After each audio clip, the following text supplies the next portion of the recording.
The cold bit deep, not the kind that numbed, but the kind that burned. Sergeant Kira Thornwald pressed her back against the splintered wood of the abandoned border station and stared at the piece of shrapnel embedded in her thigh.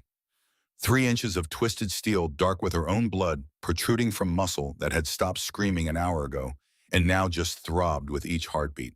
She'd already dealt with the abdominal wound, the entry point below her ribs where the blast had punched through her body armor's side plate. The exit wound she couldn't see but could feel hot and wet against the small of her back. Quick clot powder packed into both holes, chemical burn layering on top of the tearing pain until she'd bitten through the sleeve of her uniform to keep from screaming. Now the leg. Kira placed the multi-tool pliers over the flame of the small survival stove. Counted to 20. The metal glowed faint orange in the darkness. Through the shattered window, she could see snow falling in sheets when driving it horizontal across the Alaskan wilderness. Somewhere out there, 8 vehicles carried 24 men toward a death they didn't know was coming. 6 hours. That's all that separated this moment from the convoy rolling out of Fort Richardson. 6 hours that felt like 6 lifetimes. She gripped the pliers. The heat seared through her glove, but the cold had already stolen most of the feeling from her fingers anyway. Better that way. She positioned the jaws around the shrapnel, took 3 controlled breaths the way they'd taught her at BUD/S, and pulled. The world went white, not metaphorically, actual white, pure sensory overload that wiped out vision, thought, everything except the single point of agony in her leg. She heard someone screaming and realized distantly that it was her own voice, harsh and animal, echoing off the walls of the empty cabin. The shrapnel came free. 3 inches became 4, became 5. Longer than she'd thought, the wound deeper. Blood followed, hot and immediate, soaking through her pant leg. She dropped the metal fragment and grabbed the last quick clot packet, tearing it with her teeth. The powder hit exposed nerve endings, and the burning started again, worse than before. But she packed it deep and held pressure until her vision cleared enough to see. The tourniquet went on next, wrapped high and tight above the wound, cranked down until her lower leg went pale and mottled. The bleeding slowed, stopped. She'd bought herself maybe 4 hours before tissue damage became permanent. 4 hours to save 24 lives. Kira slumped against the wall and let herself have 30 seconds. Just 30. To feel the cold seeping through the cabin's gaps. To listen to the wind howl. To acknowledge that her body was shutting down piece by piece, and there was nothing romantic or heroic about bleeding out alone in the Alaskan wilderness at 29 years old. 30 seconds. Then she opened her eyes and looked at the laptop screen glowing on the table across the room. That's what had started this. That's what had changed everything. 6 hours earlier, Kira had been sitting in the back of an MRAP, watching Alaska's frozen landscape roll past through the small window. The convoy was routine. 8 vehicles moving medical supplies and equipment from Fort Richardson to the remote outpost at Fort Greely. 50 miles through wilderness that made you respect just how big and empty Alaska really was. She'd volunteered for it, needed the hours needed to stay sharp. Being a Navy SEAL attached to an Army logistics unit wasn't exactly high speed, but it kept her in the field, kept her away from the questions that came with being one of 3 women to ever pin on the trident, kept her moving forward instead of looking back at all the reasons she'd fought so hard to be here in the first place. Private First Class Emmett Hollis sat across from her, 19 years old and trying not to look nervous. First deployment, first time this far north. First time understanding that combat zones weren't just overseas anymore. Not with Russia right across the Bering Strait, close enough to make everyone remember what the Cold War had felt like. Sergeant Thornwald, Emmett's voice cracked slightly. He cleared his throat, tried again. Is it always this quiet?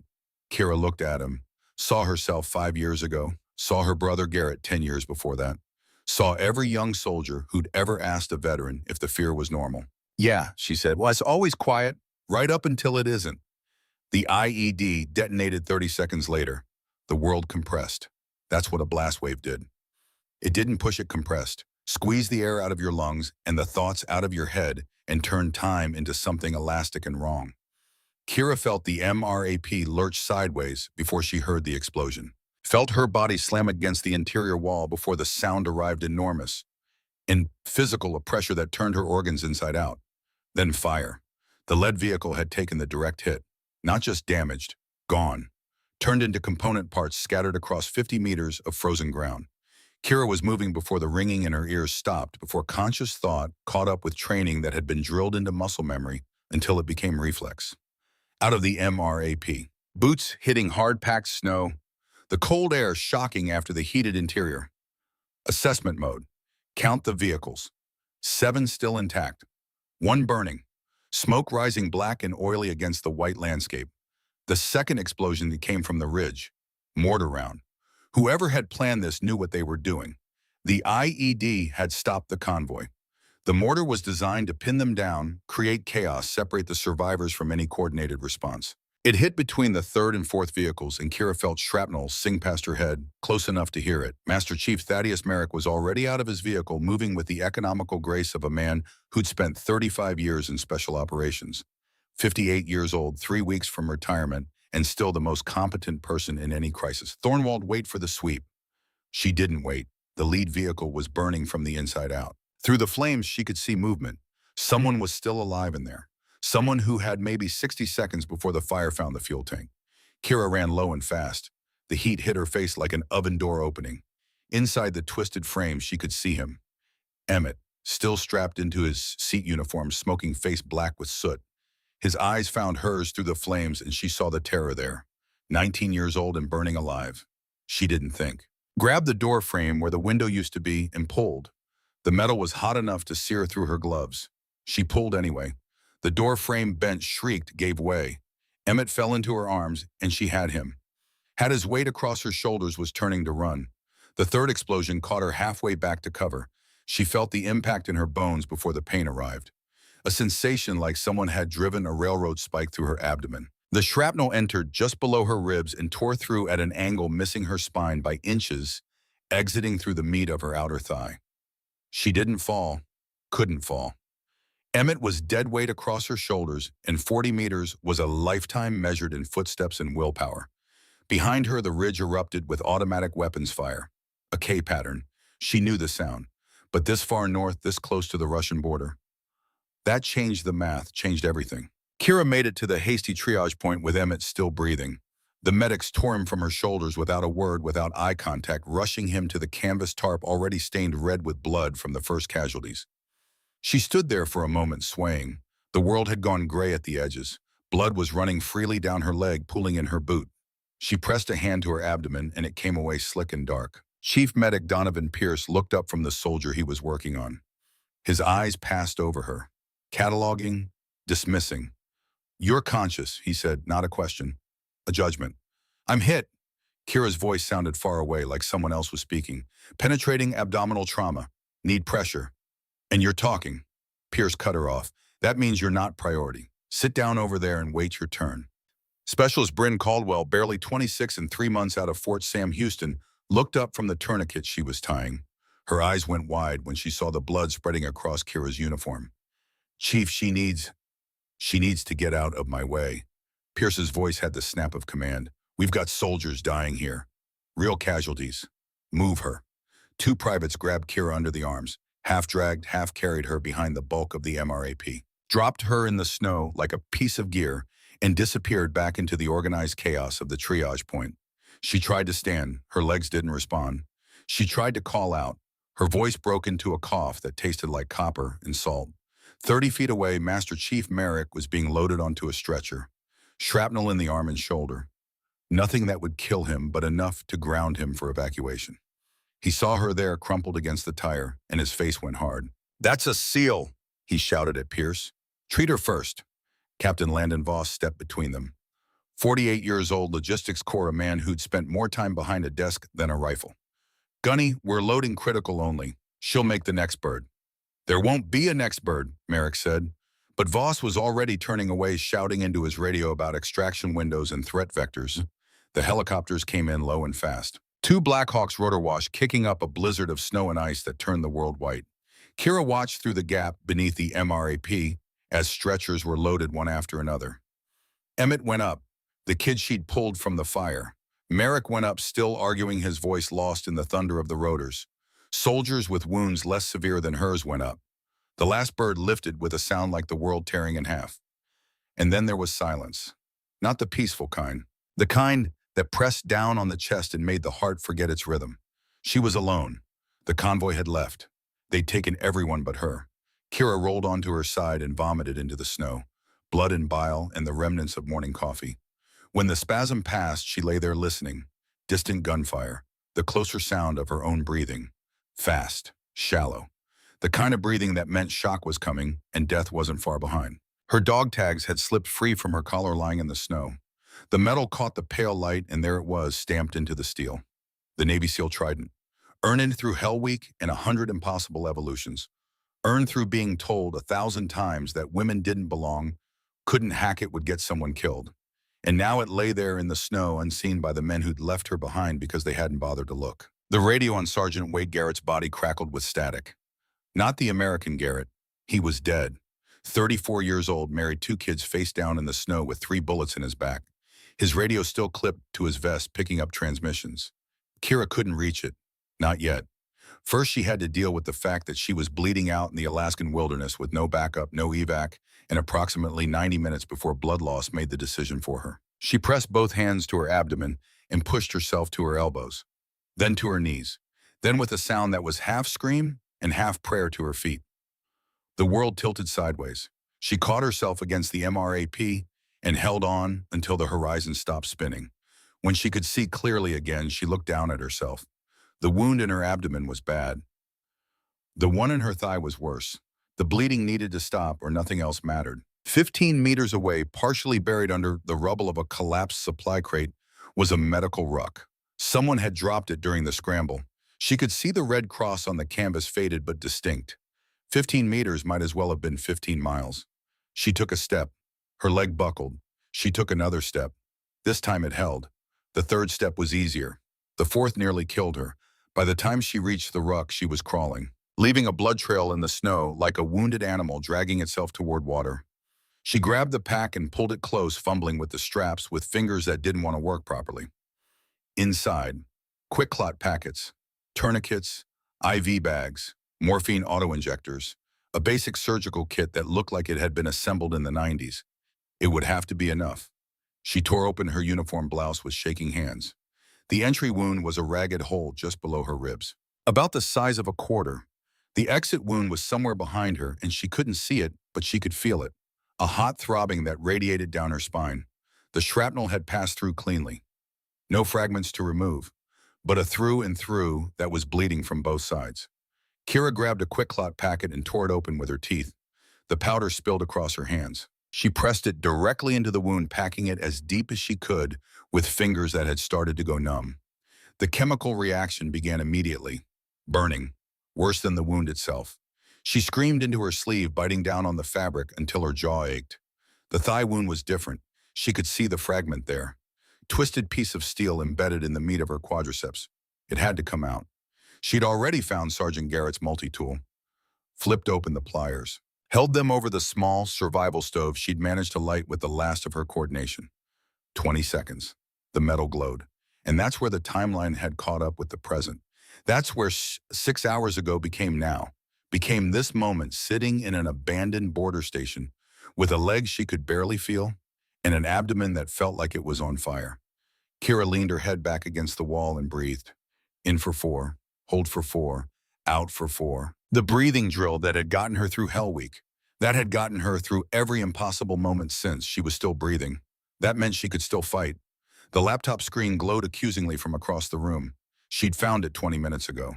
Found this place, this shelter that shouldn't have been here. An old border patrol station, supposedly abandoned. Except it wasn't abandoned. Someone had been using it recently. There was a generator, fuel, supplies, and a laptop still powered on, connected to a satellite uplink. Kira pushed herself upright, crossed the room in an awkward shuffle walk that sent fresh pains shooting up her leg. Sat down in front of the screen. The laptop wasn't password protected. Or rather, it had been, but whoever used it last had left it logged in. Sloppy. The kind of mistake that got people killed in this business. She opened the file directory, found folders labeled by date, opened the most recent. And there it was, a photograph. Captain Landon Voss shaking hands with a man in civilian clothes. Behind them, a briefcase sat open on a table. Inside, neatly banded stacks of cash that added up to more than Voss made in 5 years. The second file was a route map, their convoy's route, with 3 red X marks along the path. The ambush site was the first X. Kira clicked on the second X. A detailed topographical map opened. Route Scorpion, running parallel to Highway 7, threading through the mountains. Marked alongside it in smaller print, Minefield. Soviet-era P, MN2. Unknown density. Last swept 1998. That was 26 years ago. Mines didn't age out. They just waited. The third file was a ledger, bank transfers, $340,000 wired in 6 installments over 3 months. The last transfer was dated 3 days ago. The memo line read, root compromise plus disposal. The fourth file was a target list. 7 names highlighted in red, 6 she didn't recognize. Supply sergeants, logistics officers, people who wouldn't be missed right away. The 7th name she knew by heart, Master Chief Thaddeus Merrick. Kira stared at the screen. The pieces assembled themselves with terrible clarity. Voss wasn't just corrupt. He was working with someone. Russians, judging by the sophistication of the operation, selling information, maybe more than information, selling access. And Merrick had discovered something, found discrepancies in supply manifests, started asking questions, started keeping records. 3 days ago, he'd sent a message to the Inspector General's office requesting a formal investigation. 3 days ago, Voss had received his final payment. The convoy wasn't just being redirected into a minefield. It was being systematically eliminated. Everyone who might have seen the evidence, everyone who might ask questions, including her. Kira opened the 5th file, felt her blood go cold. It was a communication log. Messages between Voss and someone identified only as V1 Thurman. She scrolled down, found yesterday's exchange. V1 female SEAL confirmed with convoy Voss affirmative. Thornwald Kira, attached to unit for transport. V1 acceptable losses. Voss all acceptable. Primary target is Merrick. Thornwald is secondary concern. If she survives primary strike, leave her. Exposure will finish the job. V1 understood. Phase 2 proceeds 1,800 hours. Kira checked her watch. 1342 hours. 4 hours and 18 minutes until the convoy reached the minefield. She could activate her emergency beacon. It was in her vest, intact, still functional. She could call for help and be on a helicopter within the hour. Let someone else handle it. Let the proper authorities investigate. But the system was what had left her here.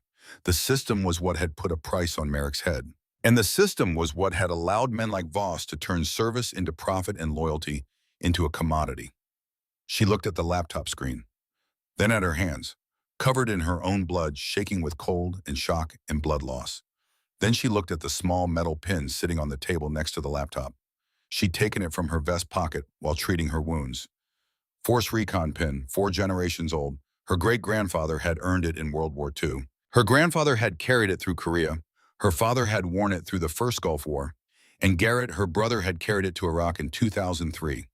Garrett, who'd died because some contractor had sold faulty equipment to the highest bidder. Who'd bled out in the desert because the medical supplies that should have been there had been diverted and sold. Garrett, who'd given her this pin the night before he deployed for the last time. She remembered his words. Remembered them exactly, even though it had been 6 years. 4 generations of this family have kept honor. You're the 5th generation now, Kira. Don't let it get dirty. Don't let it mean nothing. She'd promised him. Promised that his death wouldn't be meaningless. That she'd become a SEAL, join the teams, protect the people who needed protecting. And now those people were driving toward a minefield, led by a man who'd sold them out for cash. Kira picked up the pin, felt the weight of it. 4 generations of service, 4 generations of sacrifice, 4 generations of doing the hard thing when it would have been easier to walk away. She thought about Emmett Hollis, 19 years old, still breathing because she'd pulled him from that fire. Thought about him sitting in one of those vehicles right now, probably scared, probably wondering if they were safe. She thought about Merrick, 3 weeks from retirement, 35 years of service, going to die in a minefield because he'd been honest enough to ask questions. She thought about the easy choice. Activate the beacon. Save herself. Let someone else handle it. Then she thought about what Garrett would do. Kira closed the laptop, slipped it into a waterproof bag along with the external hard drive she'd found connected to it. Evidence.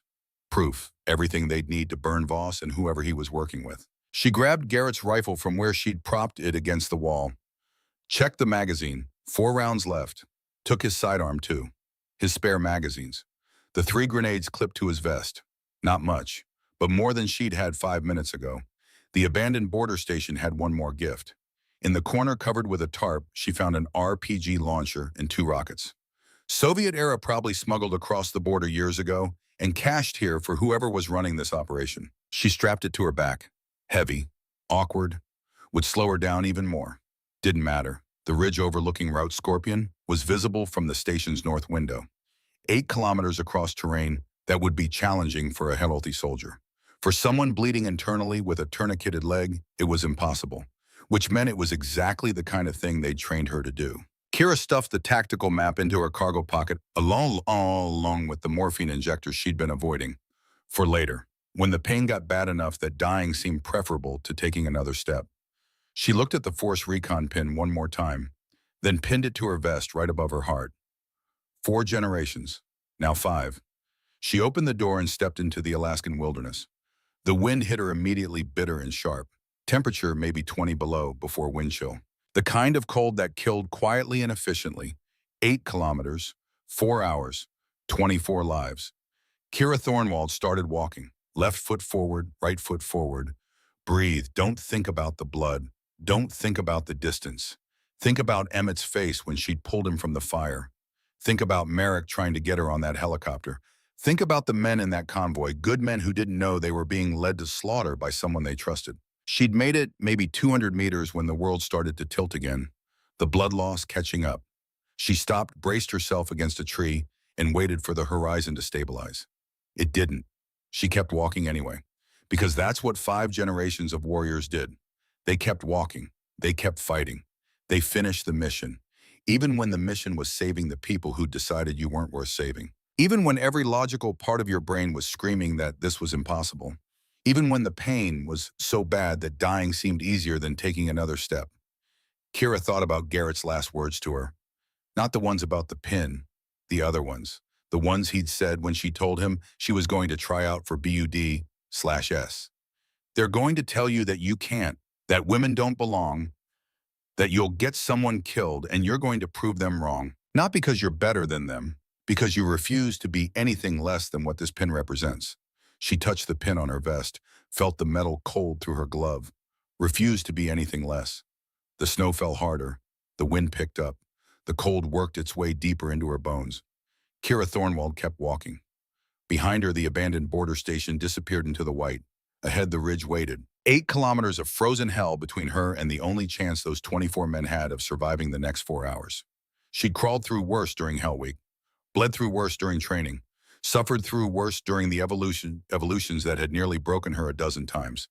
This was just one more impossible thing. And impossible was what SEALs did. Her leg buckled. She caught herself, kept moving. The tourniquet was doing its job, but the numbness was spreading. Soon she wouldn't be able to feel anything below the knee. Soon after that, the tissue damage would become permanent. 4 hours, maybe less. It would be enough. It had to be enough. Because somewhere ahead, 8 vehicles carried 24 men toward a death sentence. And the only person who knew, the only person who could stop it, was a woman who'd been left to die because she wasn't considered priority. They'd made a mistake, not in leaving her behind, in thinking that would stop her. Kira Thornwald had spent her entire life being underestimated, being told she couldn't, being dismissed and doubted and left behind. And every single time she'd proven them wrong. This would be no different. The ridge rose ahead of her, dark against the white sky, steep, unforgiving, exactly the kind of terrain that would break someone in her condition. She started climbing, one handhold at a time, one foothold at a time, one breath at a time. The way they'd taught her, the way Garrett had taught her, the way 4 generations of warriors had taught her. You don't quit, you don't give up, you don't leave your people behind, even when they've left you, especially then, because that's what the pin meant. That's what 5 generations of service meant. That's what honor meant when it wasn't just a word but a choice you made every single day. To be better than the worst thing that's been done to you. To save the people who wouldn't save you. To keep walking when walking seems impossible. Kira reached for the next handhold. Her fingers found purchase. She pulled herself up and kept climbing. The climb took everything she had and then demanded more. 8 kilometers across Alaska wilderness in winter wasn't a distance. It was a negotiation with death, conducted 1 meter at a time, paid for in blood and willpower. Kira had covered maybe half that distance when she heard the engines. Not friendly, too aggressive. The sound of vehicles being pushed hard over rough terrain, closing fast from the direction of the ambush site. She dropped flat behind a cluster of rocks and waited. Her legs screamed protest at the sudden movement. The tourniquet had been on for nearly 2 hours now. Below the knee, her foot had gone from numb to completely absent. She couldn't feel it anymore. Couldn't be sure it was still there without looking. Later. Deal with it later. Three technical trucks roared past on the old service road below her position. Each truck carried 4 men in matching tactical gear. Not military, not the random militia gear you saw in conflict zones. This was professional equipment, matching rifles, coordinated movements, the kind of precision that came from training and money. Wagner Group had to be the private military company that worked for whoever paid the most. Usually Russians, sometimes worse than Russians. Kira watched through a gap in the rocks as the truck slowed. One of them stopped directly below her position, maybe 60 meters down the slope. A man stood up in the bed, scanning the terrain with high-powered binoculars. She went absolutely still. Didn't breathe, didn't blink, became stone. He was good. She could tell by the way he worked the terrain, methodically overlapping his search pattern, checking the same ground from different angles. Not some hired thug playing soldier.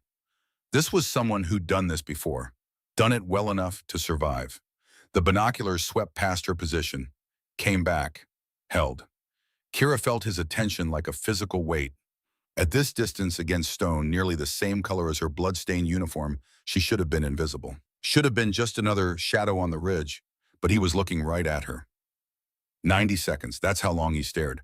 90 seconds where her hand moved incrementally toward the pistol on her hip, where she calculated angles and distances and the math of one injured SEAL against 12 professional soldiers. The math was bad. He lowered the binoculars, said something to the driver. The truck started moving again. Kira waited until all three vehicles had disappeared around the bend before she allowed herself to breathe. The air burned going in. Her hands were shaking. Not from fear, from hypothermia. Her core temperature was dropping. The wounds, the blood loss, the exposure, all of it adding up to a body that was slowly shutting down. She pulled out the tactical map, studied her position versus the convoy's projected route. They'd stopped at the junction, which meant Voss was making his pitch right now. Some story about road conditions or intel reports. Some reason why they needed to take Route Scorpion instead of the highway, and the convoy would follow. Because soldiers followed orders. Because Voss had the rank and the authority, and no one had any reason to doubt him. Except Merrick. The old Master Chief would question it, would push back, would demand to see the intel that justified the deviation. Kira checked her watch. 15:23 hours. 2 hours and 37 minutes until the convoy reached the minefield if they took Scorpion. Less if Voss pushed them to make up time. She started climbing again. The ridge was steeper here, loose scree that gave way under her boots and sent her sliding backward every third step. Her hands were raw inside her gloves. Her leg was a constant scream that she'd learned to tune out the way you learn to tune out tinnitus. Pain was just information. Your body telling you where the limits were. The question was what you did with that information. Kira kept climbing. 20 minutes later, she reached the crest of the ridge, collapsed behind a windbreak of rocks, and allowed herself 2 minutes. Just 2. To drink from the canteen she'd filled at the border station. To check the wounds that she could reach. To acknowledge that she'd made it this far and still had maybe another kilometer to the overlook position. The laptop was still secure in its waterproof bag. The RPG was still strapped to her back, impossibly heavy, but intact. The rifle had 4 rounds. The pistol had a full magazine plus 1 spare. Not much of an arsenal, but she'd trained to operate with less. The wind had picked up. Full blizzard conditions now. Visibility maybe 30 meters in the open. The kind of weather that grounded helicopters and turned soldiers into casualties. But it also provided cover, made heat signatures harder to track, made Wagner's thermal scopes less effective. She could work with it. Kira pushed herself upright and kept moving. The overlook was close now. She could see it on the map, a natural rock formation that would give her direct line of sight into the valley where Route Scorpion ran. 15 more minutes of brutal movement, crawling over ice, pulling herself up rock faces with arms that barely responded, ignoring the voice in her head that kept suggesting she could just stop, just rest, just close her eyes for a moment, because she knew what that voice was, knew it from survival training, from Hell Week, from every time she'd pushed past the point where her body begged to quit. That voice wasn't reason. It was the brain trying to preserve itself by shutting down. And if she listened to it, she'd never wake up. The overlook position was everything she'd hoped for. A shelf of rock 30 meters long with clear sight lines down into the valley. She could see Route Scorpion from here. Empty road threading through the mountains. Could see where it narrowed into a choke point between 2 ridges. Perfect ambush terrain. Perfect for a minefield. Kira set up behind the rocks and pulled out the rifle. The scope was basic military issue. 4-power magnification. She ranged the valley, 1,800 meters to the road. Extreme range for this weapon system, but doable in these conditions if she could find a stable position. She ranged the junction where the convoy had stopped. 2,000 meters. Too far. Even if she could make the shot, the wind would push the round off target. But she could see them. 8 vehicles in a staggered formation. Men standing between the trucks. Arguments. Discussions. Someone was questioning the route change. Good. That would be Merrick. The old Master Chief knew better than to trust a sudden deviation from established plans. Kira adjusted the scope. Focused on the valley itself, the minefield wouldn't be visible to someone who didn't know what to look for. But she'd been trained in mine recognition, knew the patterns. There, the vegetation was wrong, too uniform, the spacing too regular. And the snow cover was different, slightly raised in places where the ground had been disturbed and never quite settled right. She counted pressure plates. 18, maybe 20, Soviet-era MN2 anti-personnel mines. Step on one and it would take your foot off. Drive over one and it would shred your tires and immobilize your vehicle. Either way, you'd be trapped in the kill zone. Kira scanned the ridgelines, found the first Wagner position on the northern slope. They'd already set up. Heavy machine gun mounted, M2 Browning by the look of it. 50 caliber, the kind of weapon that could punch through light armor and definitely through the thin skin of an MRAP. Second position on the southern slope. Same setup, crossfire pattern, professional work. When the convoy hit the mines, Wagner would open up. Anyone who survived the initial blast would be caught in the killing field. No cover, no escape, just slaughter. Kira pulled out the laptop, opened the communication logs again, scrolled through the messages between Voss and V1, found something she'd missed before. A voice recording. She clicked it, turned the volume down low and held the speaker to her ear. The voice that came through was male, Eastern European accent, Russian but with something else underneath, Chechen maybe, or Georgian. Confirm primary target Merrick. Female SEAL is secondary. If ambush fails to eliminate, weather will finish. Arctic exposure protocol. No survivors. Another voice responded, also Russian accented. But this one Kira recognized immediately. Would have recognized anywhere, because she'd heard it before, 6 years ago. On a grainy video recording that the army had shown her when they'd explained how her brother had died. The voice of the man who'd commanded the insurgent cell that had ambushed Garrett's convoy outside Fallujah in 2003. The man who'd given the order to let the wounded Americans bleed out instead of taking them prisoner. The man who'd personally executed the convoy commander with a shot to the head while Garrett had watched trapped in a burning vehicle. Dmitry Volkov. Kira's hands went cold. Not from the weather, from recognition, from the sudden terrible understanding that this wasn't just a mission anymore. This was personal in a way she'd never imagined. She opened another file on the laptop, found a photo. Wagner Group personnel roster. Scrolled down. There he was. Volkov Dmitry, Commander Wagner Security Solutions Alaska Operations. Same face from the Army briefing. Older now. Harder, but unmistakable. The man who'd killed her brother was here, was part of this operation, was probably sitting in one of those Wagner positions right now, waiting for the convoy to drive into his trap. Kira lowered the laptop, stared at the valley below, at the minefield that Volkov had almost certainly helped plan, at the kill zone that would claim 24 more lives the same way it had claimed Garrett's. Her hand found the Force Recon pin on her vest, touched the metal, felt the weight of it. 4 generations of warriors.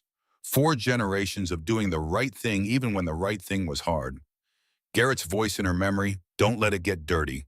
Don't let it mean nothing. She could kill Volkov. Had the range. Had the angle. One shot and the man who'd murdered her brother would be dead. Justice. Revenge. Call it whatever you wanted. He deserved it.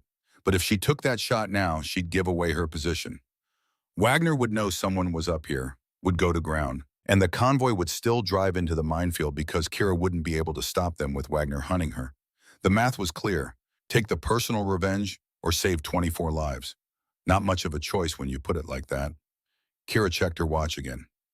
16:47 hours, 73 minutes until the convoy reached the minefield. The convoy was moving. She could see them through the scope. 8 vehicles turning onto Route Scorpion, following Voss toward the valley. Toward the mines, toward Volkov's crossfire. She had maybe 40 minutes before they reached the kill zone.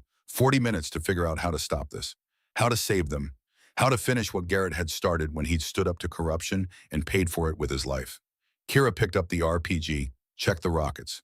2 shots, that's all she had. Wagner had 3 positions, 2 on the ridges with heavy weapons, 1 mobile unit somewhere in the valley for cleanup. 2 shots, 3 targets. The mobile unit didn't matter. If she could take out the heavy weapons, the convoy would have a chance, could retreat, could call for real support, but she'd have to time it perfectly. Wait until the convoy was close enough that her warning would matter, far enough that they could stop before hitting the mines, and she'd have to survive whatever Wagner threw at her afterward. Kira ranged the northern Wagner position again. 1,200 meters, long shot for an RPG. But the terrain gave her the angle. High ground, gravity assist, target below. She could make it work, had to make it work, because 40 minutes from now, 8 vehicles carrying 24 men would drive into a minefield.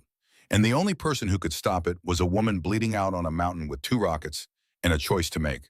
Save them all, or kill the man who murdered her brother. Duty or revenge, honor or justice. The kind of choice that defined who you were when nobody was watching and there was no reward for doing the right thing except knowing you'd done it. Kira looked at the Force Recon pin one more time. Then she raised the rifle and sighted on the convoy. Captain Voss was in the second vehicle. She could see him clearly through the scope. Relaxed, confident, checking his watch, probably counting down the minutes until his problem solved itself. She could take the shot.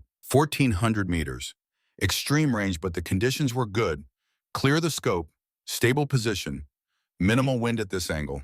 1 round, center mass, Voss dead, conspiracy over.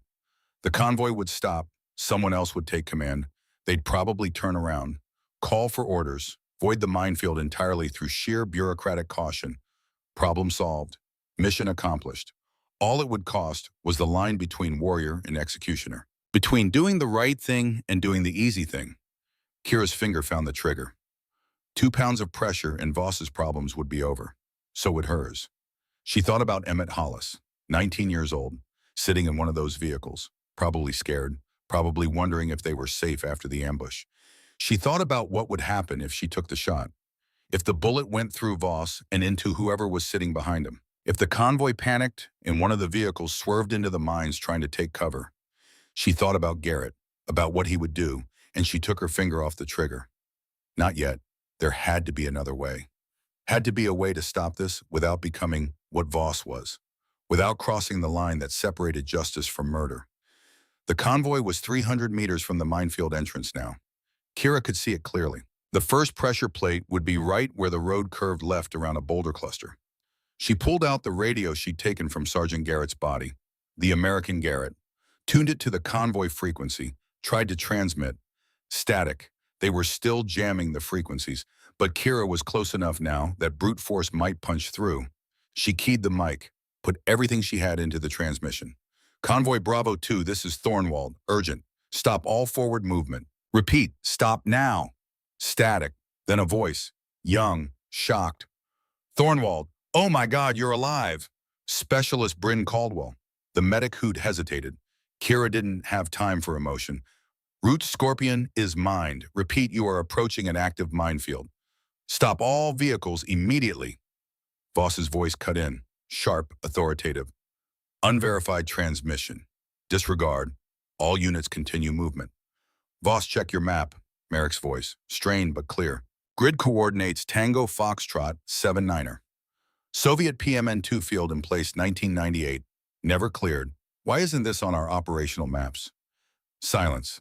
Kira could imagine Voss's face, the calculations happening behind his eyes. Because it was cleared, Voss said finally. Intel verified 3 months ago. Thornwald is delirious from blood loss. Ignore her. Sir, I'm looking at a Soviet Army tactical map from 1998. Those coordinates are marked as active mines. PMN-2S, just like Thornwald said. Now, why the hell are we driving toward a minefield that's not on our current maps? The radio went quiet. Through the scope, Kira could see Voss in his vehicle. Could see him reaching for something. Could see the moment when he made his decision. When a man runs out of options and decides that if he can't win, nobody can. Voss stepped out of his vehicle, pistol in hand, walking toward Merrick's truck with the cold purpose of someone who'd already committed to the next step. Kira's radio crackled. Merrick's voice. All units, I'm relieving Captain Voss of command, effective immediately. Medical concerns. Everyone halt and prepare to. A gunshot cut through the transmission. Then another. Then screaming. Then silence. Through the scope, Kira saw chaos erupt. Soldiers jumping from vehicles, weapons up, but not aiming outward, aiming at each other, because Voss hadn't been working alone. The three Wagner operatives embedded in the convoy from the start were making their move. Weapons drawn, forcing the drivers forward at gunpoint. Bryn's voice came back on the radio, shaking with fear. Thornwald, Voss just shot Master Chief Merrick. He's got 3 contractors with him. They're holding the drivers. They're forcing us forward into the minefield. Kira watched through the scope as Voss's vehicle pushed forward, nudging the lead vehicle from behind. The soldiers had weapons but couldn't use them. Not in this formation. Not with friendlies in the line of fire. Voss knew that, was counting on it, had gone from covert operation to overt hostage situation in 30 seconds. And now he was betting that nobody would shoot through their own people to stop him. He was probably right, which meant Kira had maybe 90 seconds before the lead vehicle crossed into the minefield, triggered the first mine, created enough chaos for Wagner to finish the job. She swung the RPG onto her shoulder, sighted the northern Wagner position. 1,200 meters, uphill shot, wind pushing left to right, calculated the lead, the drop, the timing, and fired. The backblast kicked up a storm of snow behind her position. The round streaked downrange. 2 seconds of flight time. 2 seconds where everyone in that valley would be trying to figure out where the shot came from. Impact. The Wagner position erupted.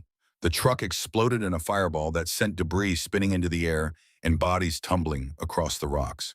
The heavy machine gun went silent, permanently. Kira didn't wait to admire the shot, was already loading the second round, already swinging toward the southern position. But Wagner wasn't stupid. The southern position was moving, trying to relocate, trying to get out of her line of fire. She led the target, calculated the intercept, fired. This shot was harder. Moving target, longer range, her position compromised. The round went wide by 3 meters, detonated against the rocks behind the truck, close enough to get their attention, not close enough to stop them. The southern position went to ground, taking cover, but also unable to engage effectively. Good enough. Through the scope, Kira saw the convoy had stopped. Emergency halt exactly 50 meters from the minefield entrance. Voss had lost control for the moment. The explosions had given Merrick's order weight, had created just enough doubt. Kira grabbed the radio, keyed the mic. Convoy Bravo 2, this is Thornwald. Do not advance. Repeat minefield directly ahead. Thornwald, Bryn's voice again, desperate. How bad is Merrick? How bad? Shoulder wound. He's alive, but bleeding. Thornwald, what do we do? Voss has a gun on the lead driver. He's going to force us into the mines. Kira zoomed her scope onto Voss's position. Could see him clearly now. Standing beside the lead vehicle, weapon drawn, 2 Wagner contractors with him. The third contractor was in the lead vehicle itself, forcing that driver forward. She ranged the distance, 1,400 meters. Voss would be on the right side, driver on the left. 2 contractors in back. A shot through the passenger window would go through Voss and potentially hit one of the contractors. 2 problems solved with 1 bullet, clean, efficient, murder. Kira's finger found the trigger again. This was different from before. This was active threat, hostile force. Voss had crossed the line from corrupt officer to active combatant the moment he'd pulled the trigger on Merrick. This was a righteous kill, legally defensible, morally justifiable, everything she needed to take the shot without losing herself in the process. Except for one thing. Emmett Hollis was in that convoy, the 19-year-old kid she'd pulled from the fire. He was in one of those vehicles. And when the shooting started, when the contractors opened fire, when the chaos reached its peak, that kid would be caught in the crossfire. She'd saved him once, carried him 40 meters through hell, and now she was about to create a situation that might get him killed anyway. The math shifted. Killing Voss might save 23 people, but it might also kill one. The one she'd already saved, the one she'd already paid in blood to protect. Kira took her finger off the trigger. Not because Voss deserved mercy, because Emmett deserved better than to be collateral damage in someone else's war. There had to be another way. Had to be a way to save them all, even the ones who didn't deserve saving. Even Voss, who'd sold them out for cash and Russian promises. Because the moment she started choosing who lived and who died based on what they deserved, she became what Voss was. Someone who killed fellow service members to solve a problem. The justification might be better, but the act was the same, and she hadn't spent 6 years earning the trident just to throw it away on a revenge killing, no matter how much that revenge was justified. Kira lowered the rifle, picked up the radio. Bryn, listen to me very carefully. I can see the minefield from here. I can guide you through. Silence. Then through Thornwald, you want us to drive into a minefield. I want you to survive the next 5 minutes. The only way that happens is if you do exactly what I tell you exactly when I tell you. Can you do that? A pause. Voices in the background. Arguments. Someone saying this was insane. Someone else saying they didn't have a choice. Then Bryn came back, voice steadier than before. Okay, we're listening. What do you need? First thing, tell me who's driving the lead vehicle. Private First Class Emmett Hollis. Of course it was. Of course the kid she'd saved was the one in the most danger. Is he listening? He is now. Kira shifted her scope to the lead vehicle. Could see Emmett through the windshield. Young, terrified. Wagner contractor beside him with a gun to his head. Emmett, this is Sergeant Thornwald. Have you ever navigated through a breach lane before? His voice was shaking when it came back. No, Sergeant. That's okay. You're about to learn. I'm going to talk you through this step by step. I need you to trust my instructions and follow them exactly. No hesitation, no second guessing. Can you do that? The contractor beside him said something. Pressed the gun harder against Emmett's temple. Kira watched through the scope, watched the kid's face, saw him make a decision. Yes, Sergeant, I can do this. Good. Now here's what's going to happen.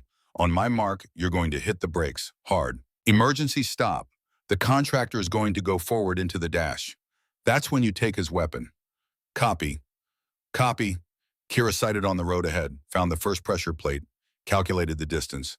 15 meters before the mine. Emmett, you've got 15 meters before the first mine. On my mark. 3, 2, 1, mark. Through the scope, she saw the Humvee's brake lights flare. The vehicle stopped hard, just like she'd predicted. The contractor slammed into the dashboard. Emmett moved fast, grabbed for the weapon, got into a struggle. The vehicle rocked with the fight inside. Voss's voice on the radio, screaming, "Keep moving, all vehicles advance now." Kira ignored him. Emmett's status? Got him, Emmett's voice, breathless but triumphant. Weapon secured. Outstanding. Now listen carefully. I'm going to guide you around the first mine. When I say go, you're going to steer hard, right? 30 degrees. Hold that angle for exactly 2 meters. Then straighten out. Ready. Ready. Go. The Humvee moved right, slow, controlled. Exactly as she'd instructed. Missed the pressure plate by maybe 18 inches. Close enough that Kira could see the mine through her scope. Partially buried. Waiting for weight that never came. Straighten out. Good. Now stop. You're clear of the first one. Behind the lead vehicle, chaos was erupting in full. Voss was screaming orders that nobody was following. The contractors had their weapons up. But the other soldiers were starting to understand. Starting to realize that their commanding officer was trying to kill them. The math was shifting, and Voss knew it. Kira saw him make the decision. Saw him step toward Emmett's vehicle with his weapon raised. Saw the cold calculation in his eyes. If he couldn't force them into the mines, he'd create enough chaos that someone would drive in trying to escape. He was going to shoot Emmett, going to kill the driver and let the vehicle careen into the minefield, turn the whole convoy into a catastrophe that would be blamed on bad luck and bad intelligence. And nobody would ever know the truth. Kira's radio crackled. Merrick's voice, weak but clear. Thornwald, this is Merrick. I'm still operational. What do you need? The old Master Chief, 58 years old, shot in the shoulder and still in the fight. Gunny, you're supposed to be down. I've been shot before. Takes more than one round to stop me. Give me a target. Kira passed the coordinates for the southern Wagner position. Heard movement over the radio. Merrick was climbing out of his vehicle, getting into position to engage a target that was probably 1,000 meters from his position. The old man was going to get himself killed trying to help.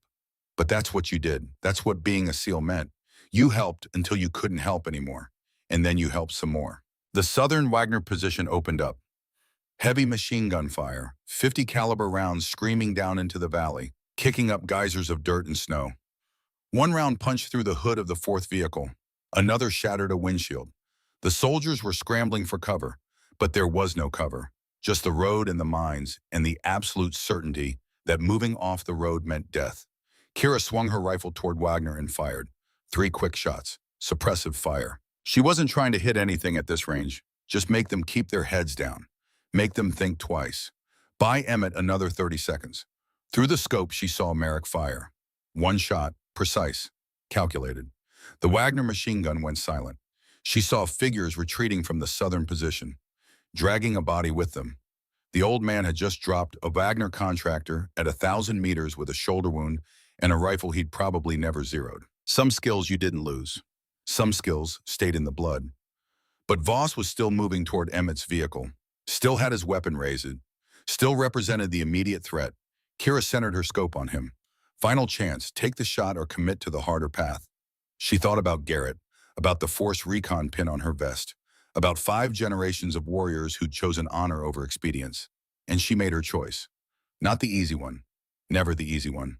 Bryn, she said into the radio, I'm going to save all of you, even the ones who don't deserve it, but I need you to trust me. Can you do that?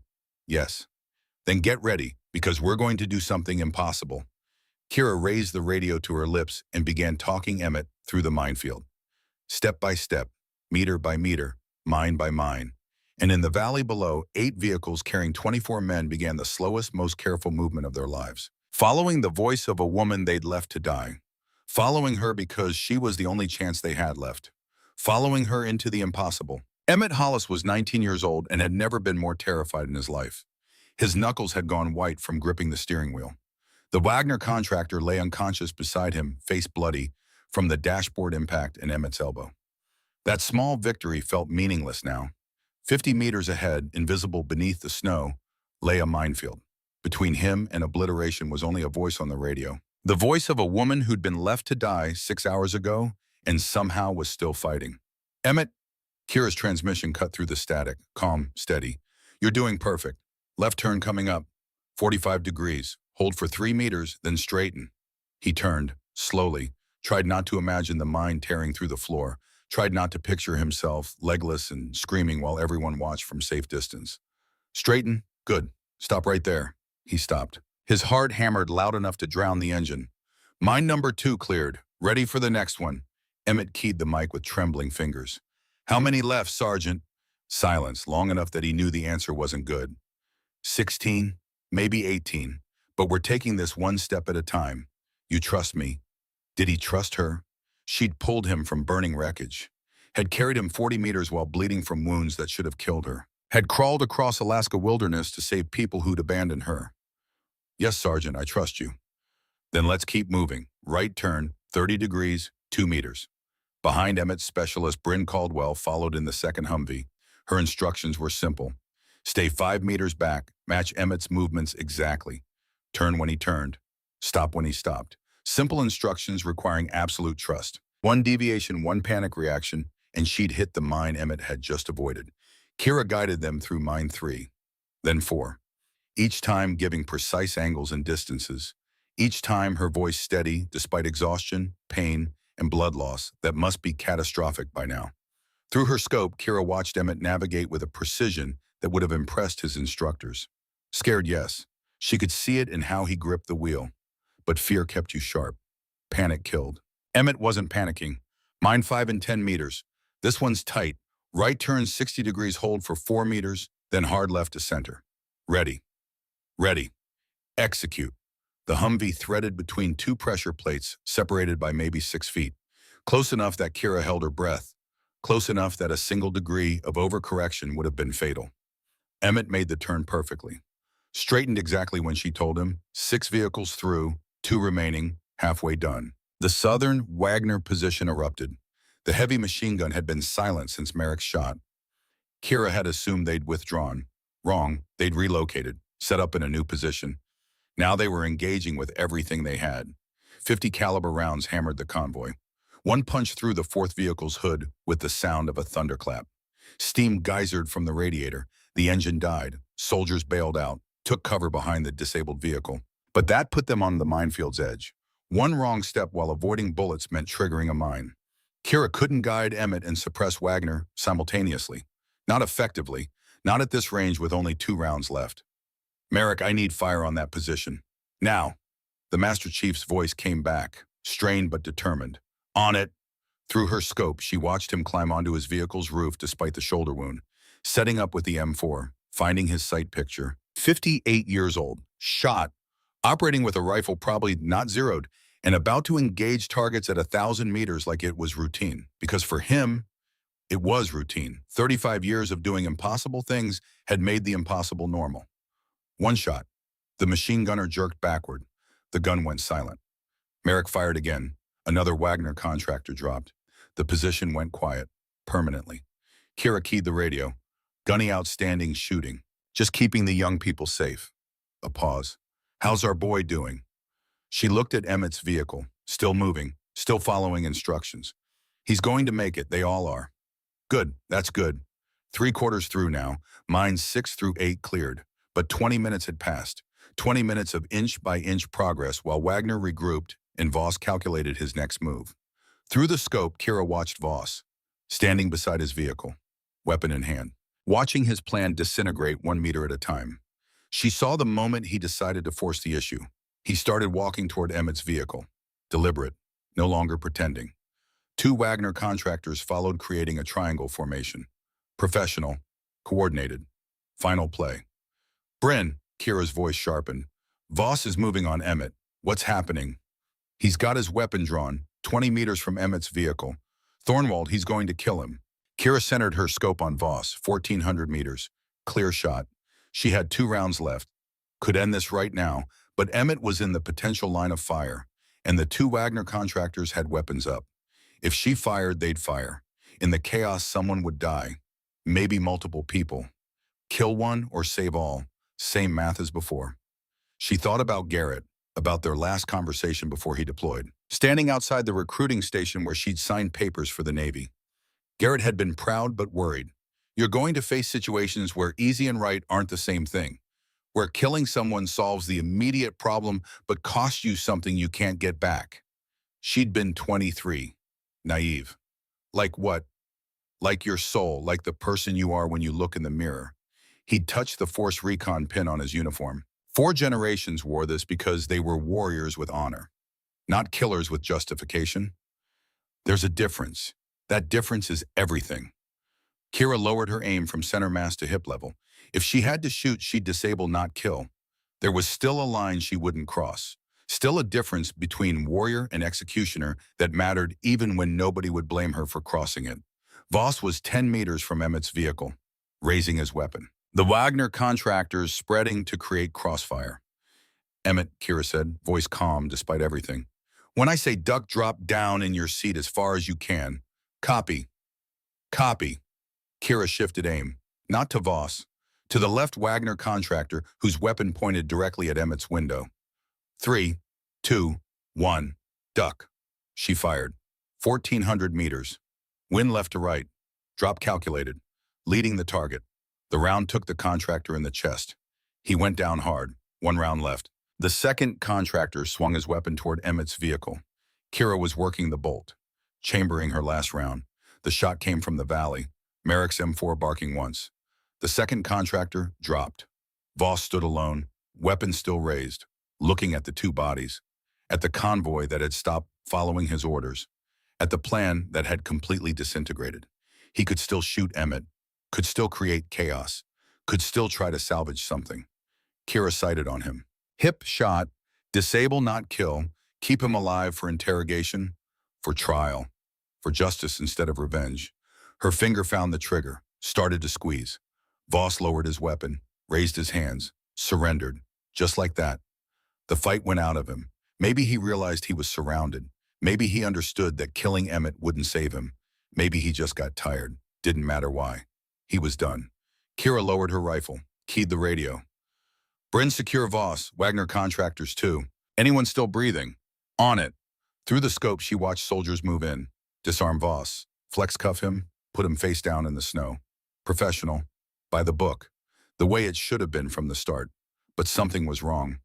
Kira panned her scope across the southern Wagner position. Counted bodies. 3 contractors down. But Wagner had deployed 4-man teams. One was missing. She scanned the ridgeline, found movement. One figure loading equipment into the last Wagner truck. Larger than the others. moving with the deliberate pace of a man who'd done this 1,000 times. She zoomed in, saw his face clearly. Dmitry Volkov, the man who'd commanded the insurgent cell that ambushed Garrett's convoy in 2003, who'd given the order to let wounded Americans bleed out, who'd watched Garrett die slowly from wounds that should have been survivable because the medical supplies had been stolen by corrupt contractors like Voss. Volkov was retreating, about to disappear into the Alaskan wilderness. Kira's last round was chambered. One shot, 1,400 meters. Difficult, but not impossible. Revenge, right there. All she had to do was squeeze. She thought about Garrett's words, about being a warrior with honor, about the Force Recon pin that represented 5 generations of making hard choices. She thought about the convoy below, still navigating the minefield, still needing her guidance. Revenge or duty, personal satisfaction or completing the mission. The choice crystallized with absolute clarity. Kira lowered the rifle, keyed the radio. Merrick, I've got Volkov in sight. Southern Ridge. He's mobile in a Wagner truck. Can you relay to air support? Copy. Marking his position now. Apaches are inbound. ET 6 minutes. Through the scope, Kira watched Volkov climb into the truck. Watched him start the engine. Watched him begin to drive away. And she let him go. Because the mission wasn't killing the man who'd killed her brother. The mission was saving 24 lives. The mission was being the warrior Garrett had believed she could be. Justice, not revenge. Delivered by the system instead of personal vendetta. The way it should be. Emmett, Kira's voice returned to the radio. Tired now, the adrenaline fading. Voss is secured, you're doing perfect. But we've got 10 more mines between you and clear ground. Ready to finish this? Yes, Sergeant.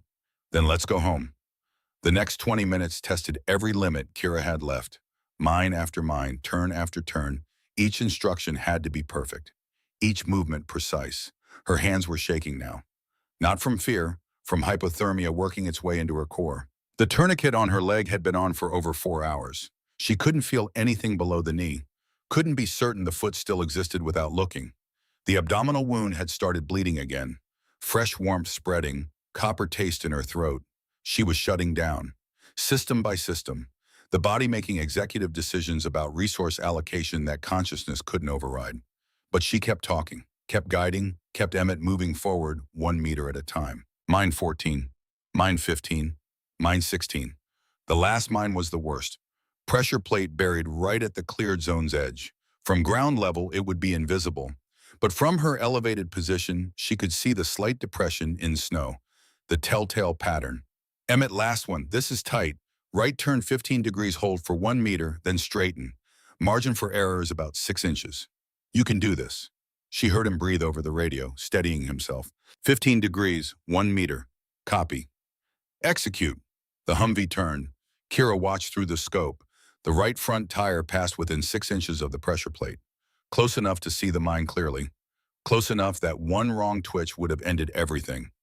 Emmett's hands were steady, his execution perfect. The tire cleared, the vehicle straightened, rolled onto clear ground.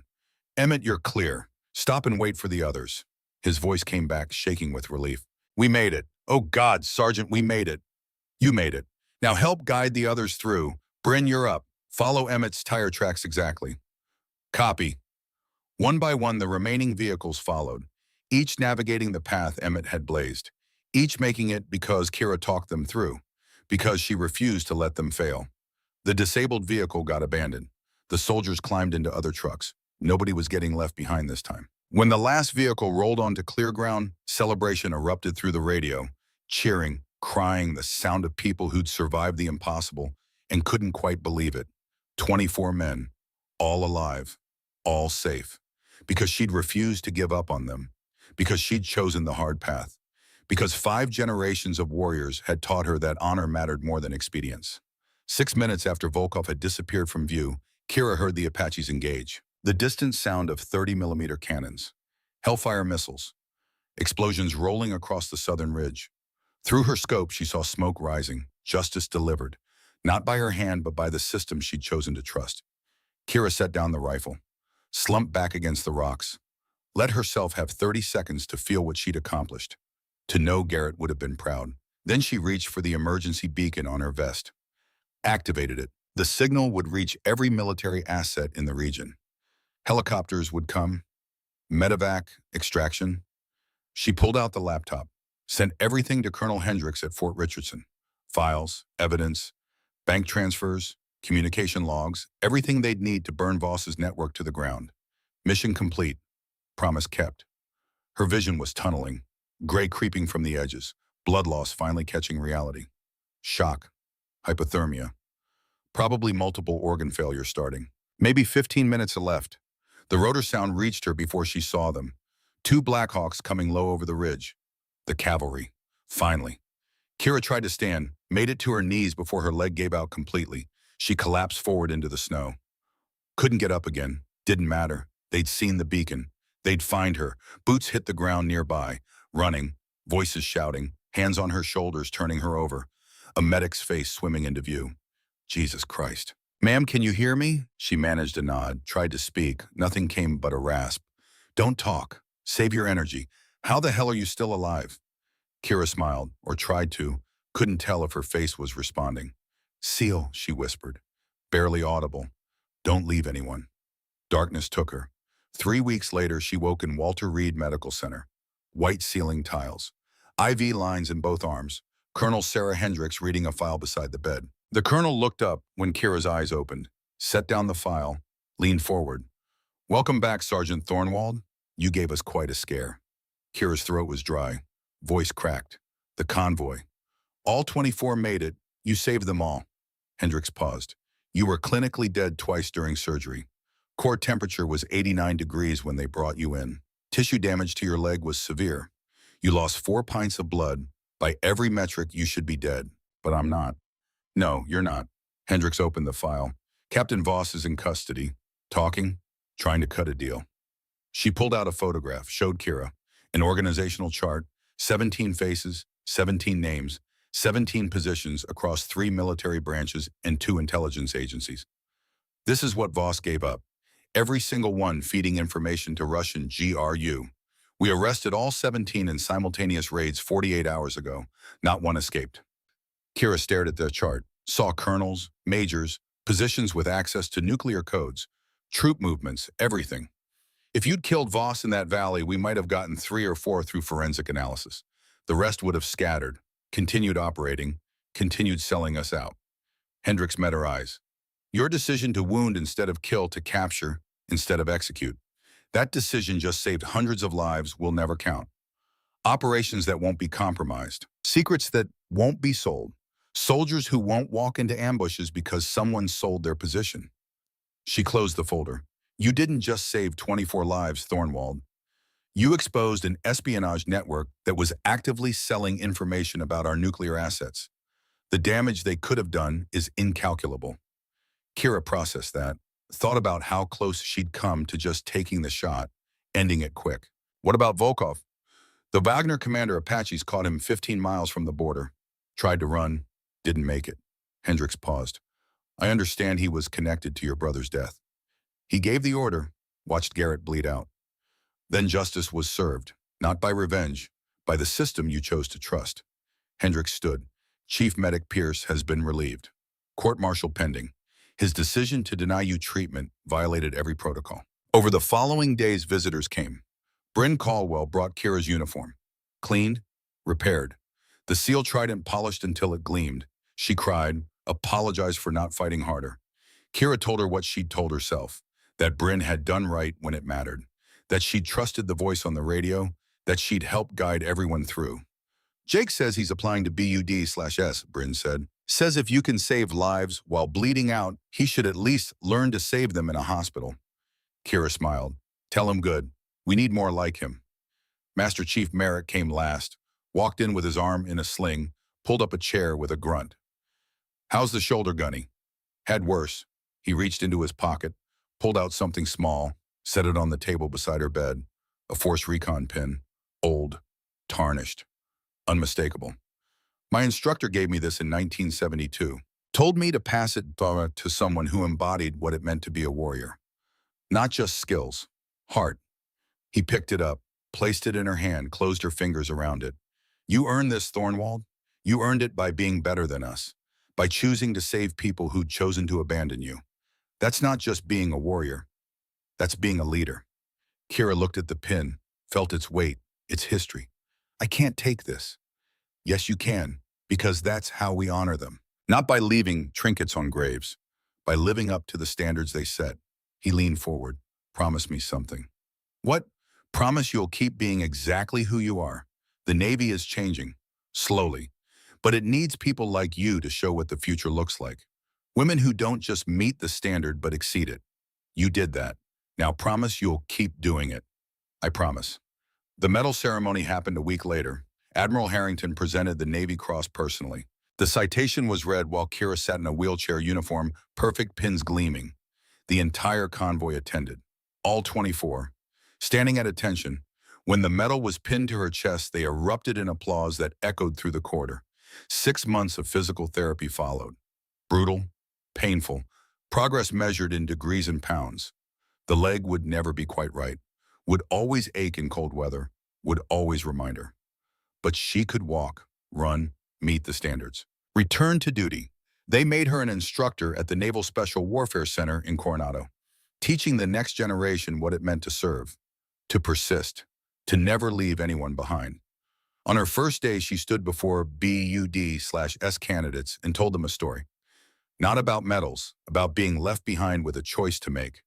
I could have activated my beacon, saved myself, let them drive into that minefield, could have taken the easy shot and killed the man who betrayed us. But I chose the hard way, because being a SEAL isn't about surviving, it's about how you live when you choose. She touched the Force Recon pin on her uniform, right beside the trident. This pin represents 5 generations of warriors who chose honor over expedience, who did right when it was hard, who sacrificed for people who didn't deserve it. That's the standard. That's what you're here to uphold. The candidates listened. Some understood, some wouldn't understand until years later, but they'd remember. They'd carry the story. And maybe when their moment came, they'd choose right. After class, Kira walked to the beach. Coronado, where she'd spent countless hours during Hell Week, where she'd proven herself over and over, where she'd earned the right to wear the trident. The surf was cold, relentless, just like she remembered. She stood at the water's edge and looked at the Pacific, thought about Garrett, about the promise she'd made, about 5 generations of warriors who'd worn the pin now resting over her heart. She'd kept the promise, honored the tradition, proven that being left behind didn't mean being defeated, proven that warriors were defined not by who abandoned them, but by who they refused to abandon. The sun was setting, orange and gold across the water, the type of sunset that reminded you why you fought, what you fought for. Kira touched the pin one more time, felt the weight of history, the responsibility of legacy. I kept the promise, Garrett, she said quietly. 5 generations, and I'll make sure there's a 6th and a 7th for as long as they need warriors who choose honor over everything else. A voice came from behind her, young, familiar. Sergeant Thornwald, she turned. Emmett Hollis stood there in PT gear, older than 6 months ago, harder, but still carrying that spark she'd seen in the burning Humvee. Emmett, you made it. Started BUD/S last month. Week 3 tomorrow. He gestured at the surf. About to do my first night evolution? I'm terrified. Kira smiled. Good. Fear keeps you sharp. Panic kills. That's what you told me in the minefield. Still true, she paused. You're going to make it, Emmett. You know how I know. How? Because you already proved you can follow orders when your life depends on it. You can trust your training when everything says run. You can do the impossible when someone believes in you. She touched his shoulder. I believe in you. Garrett would have believed in you. 5 generations of warriors believe in you. Emmett stood straighter. I won't let you down, Sergeant. You already didn't. Now go get wet and cold and miserable. That's what we do. She watched him jog toward the surf, watched him join his boat crew, watched the instructors start screaming, and she smiled. Because this was legacy, not medals or recognition, lives touched, standards set, paths cleared for those who came after. The waves crashed, the wind blew, the sun sank lower. Sergeant Kira Thornwald stood watch over the ocean, the way 5 generations of her family had stood watch over what mattered, the way warriors always had, the way they always would, because some traditions were worth keeping, some standards were worth upholding, some promises were worth dying for, and some people were worth saving, even when they didn't save you first, especially then.